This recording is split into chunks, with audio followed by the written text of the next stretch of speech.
Job still hit his knees and said, God, what, oh gosh. He said, what have I done? What have I done to deserve this, you know? Why do you do this? I don't curse you. I'm not hating against you. I still love you for everything you're doing right now. I don't understand why. And God said to him, God said to Satan, look, he has not turned. He still loves me for all that I am, for all that he is. And he still, God said, you lost, man. You lost, bro. Go home. You lost, dude. So, and that was it. I had a couple verses here for you guys. Job, chapter 1, verse 20, English Standard Version, of course. Then Job arose and tore his robe and shaved his head and fell on the ground and worshipped. He did all this when all this was going wrong. He had no idea what was going on. He had no idea what he had done to upset God. And the truth is, he hadn't done anything. That's the thing, guys. All those bad things in your life, all those bad times of your life, you think to yourself, oh man, I'm just making bad choices. Maybe they're not bad choices. Maybe you're making good choices, and nothing can go right for you, no matter what you do. No matter what you do, you put your shoes on the right feet. You tie them. You put the gas in the right spot of your car. You put the air in the tires. You do everything perfect. You brush your teeth twice a day, 3 times a day maybe. You eat breakfast, lunch, and dinner. You follow all the rules. You do everything you do. And something still goes wrong. And you're like, what am I doing? Maybe you're like Job. Maybe you're like, what am I doing? I've done everything you've asked. Why? Why? And so, like I said, after everything bad went wrong, here we go. Job chapter 2, verse 3, again, English Standard Version. And the Lord said to Satan, have you considered my servant Job, that there is none like him on the earth, a blameless and upright man, who fears God and turns away from evil? He still holds fast his integrity, although you incited me against him to destroy him without reason. Think about it. This man has done nothing wrong. Nothing. Just going about his life, all perfectly fine. And someone wants to do wrong to him, just to test him. And so that's why I say to you guys, I wish you guys understood that, sometimes those bad things that happen in our life, they happen for a reason. So that letter to yourself, now that you think about it, would I do this? Would I do that? Would I change this? Would I change that? Honestly, after I thought about it, I thought, no. All I could say to myself 10 years from now, or 10 years ago, 30 years ago, 5 years ago, 2 years ago, 1 year ago, all I can say to myself is, buckle up and prepare, man. It's going to be a wild ride. You have no idea what you're in mind for. You have no idea what you're not in mind. I'm sorry, what you're in line for. What is coming. It's going to be a wild ride. I can't tell you. I won't even tell you lottery numbers, because then that would change the future. All I would tell you is, it's going to be fun. There are going to be times when it feels like the world is ending, when it feels like everything is just coming apart. And those are the times when things feel like they're just falling apart and you can't hold everything together. You don't have enough arms to catch all the pieces and enough glue to stick it all together. Those are the times when things are really coming together. It's when they're falling apart is when they're coming together. And they're coming together really good. You're going to get pieces that fall off that are just trash pieces. Don't worry about those pieces. They're not needed for the final project. They're not needed. And you know what? When it all comes together, when it all looks beautiful, it's all going to fall apart again. But it's okay. It's all okay, because later on in your life, you're going to realize how awesome God is, how awesome, how great and wonderful He is, and you're going to realize all that time, all that stuff was falling apart on you. All that stuff, all those bad things that were going wrong for you, they were all happening for a reason, and there was a reason God was making that stuff fall apart and causing, just so much wrong in your life, and there's a reason behind it, and the reason is because He was strengthening you. That's what I want you to remember, folks. No matter how bad life is getting right now, no matter how stressful life is getting to you right now, God's always with you. Whether you know Him or not, whether you're trying to believe in it, Lyle, I want to believe in this whole God Christian thing, but I'm not sure of it. I challenge you, look back on your life and think about it. Think about the worst time of your life, the worst time. I promise you, something good came out of it. God does not take something ugly and leave it ugly. God takes like the ugliest time of your life and makes something very good. He makes something flourish out of it. He makes, oh my gosh, it's like, it is nothing that you would believe is what it is. It's amazing. And you look back and you think, holy cow, that was God working. And there are the atheists, there are the non-believers out there who are going to say, no, it wasn't. It was just bound to happen. It just happened. Let them believe that, alright? I'm telling you right now, it was God. And I promise you, it was God.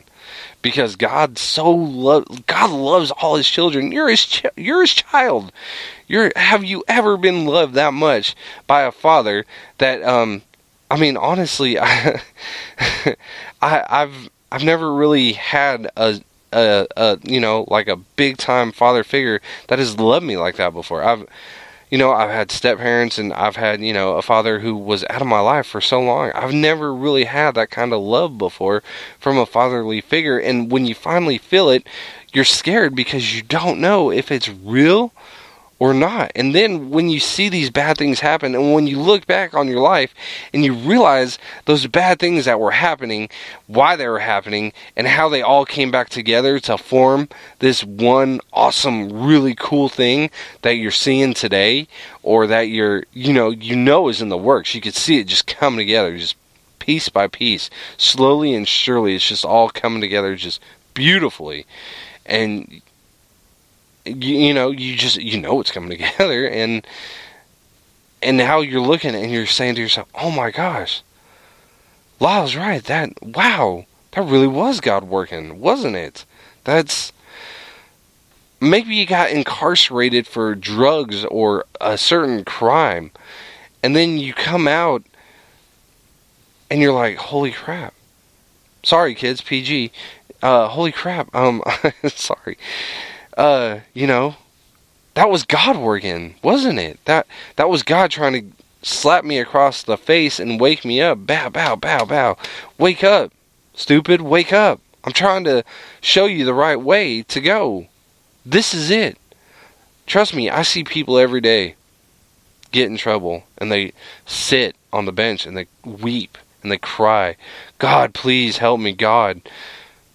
How come you want to become a Christian when you're in trouble? You don't want to be a Christian until you're caught doing something wrong.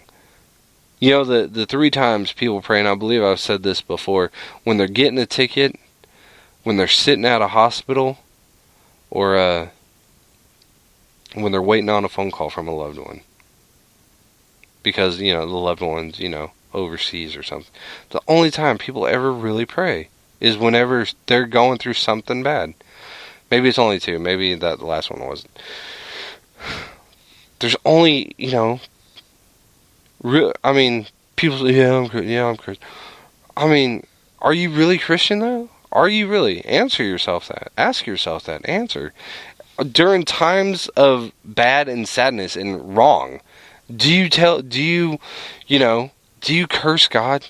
God, GD, Why is this happening? Urgh, shake your fist at the sky? I mean, or do you say, you know what, God? I must not be doing something right. I must not be doing something. I thought I was. It's like whenever your kids break a toy and you say, well, here, let me fix it. And they say, no, I got it. And they pull it away, right? Things are starting to fall apart in your life. And you're like, God's trying to reach in and help you. And you're like, no, don't worry, I got it.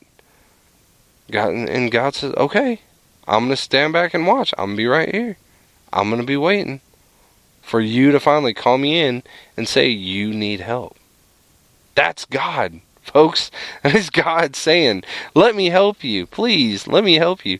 Like I said, there's a reason bad things happen in your life. So you're probably saying, okay, well, if bad things happen in my life, then God must hate me. No, He doesn't hate you. He loves you to death. Are you kidding me? He loves you. John 3:16. He loves you. Seriously. Gosh. So if He loves me, why do these bad things happen to me? Why do bad things happen to people? Okay, let's think about it like this. You get a test, right? You study so hard for this test. It's even open book test, right? It's open book. You're like, I'm going to ace this test. It's perfect. The teacher throws in a curveball for everybody. Even the smartest kid in the class is looking up when he comes to question number 5, and he's looking around just dumbfounded like, where did that come from? What? And he's, the kid, he's like flipping through the pages real fast, and he's searching all the pages that he thought he had seen something related to that question, and it's not even nowhere near the book. It's not even in the book. It's probably something that's probably going to get talked about, your next year of school or something, whatever you're in, and you have no idea what the answer is. That's what God does. You're sitting here going through life thinking, I know all the answers. I know everything. I know how it's all going to work. Perfect. God, go ahead and take a break. Take a breather. Take a 10-minute break. I got this for right now. And then God throws a curveball at you. And He's just waiting to see what you're going to do. It's a test, folks. It's a test. And they want to know, He wants to know what you're going to do. Are you going to turn to Him and ask Him for help? Or are you going to try to tackle it on your own? And then when you're falling apart, you're stressed and struggling, then are you going to say, okay, God, I've tried everything that I thought I could do, and none of it's working. It's all just going south. I need your help. What do I do? And that's when God says, thank you. Let me show you, right? So, couple quick verses on stress, and we're going to wrap this thing up. I got a hockey game to go to tonight. It's Tuesday night. Allen Americans. I got a flight to catch tomorrow early in the morning to San Francisco. First time flying in 10, 11 years. So I'm scared, so please keep me in your prayers for your Wednesday prayers. And let's do a couple of verses here about stress, and then we're going to close this thing up, because I know you guys are tired of hearing my voice, huh? I know it. So, hold on here. I'm trying to find it. I'm sorry. So one thing to remember, Romans chapter 8, verse 31. I saw this one, and I really thought about this. What then shall we say to these things? If God is for us, who can be against us? Who can be against us? Nobody. Nobody. If God is for us, who can be against us? Nobody. Nobody is against us. There's probably tons of, you're like, wow, there are people who hate Christians. Okay, those people are against us. But God is for us. God conquers all. Were you listening about the story of Job? God conquered Satan and told him, look, man, this man Job is always going to be for me, okay? Sit down, bro. Go home. All right? You lost, man. Just go. Proverbs chapter 16, verse 3. These are all English Standard Version, of course, folks. Commit your work to the Lord, and your plans will be established. Again, As long as you do what you're supposed to do in the eyes of God, love your neighbor, gay, straight, whatever, use both bathrooms at Target, who cares, votes for Bernie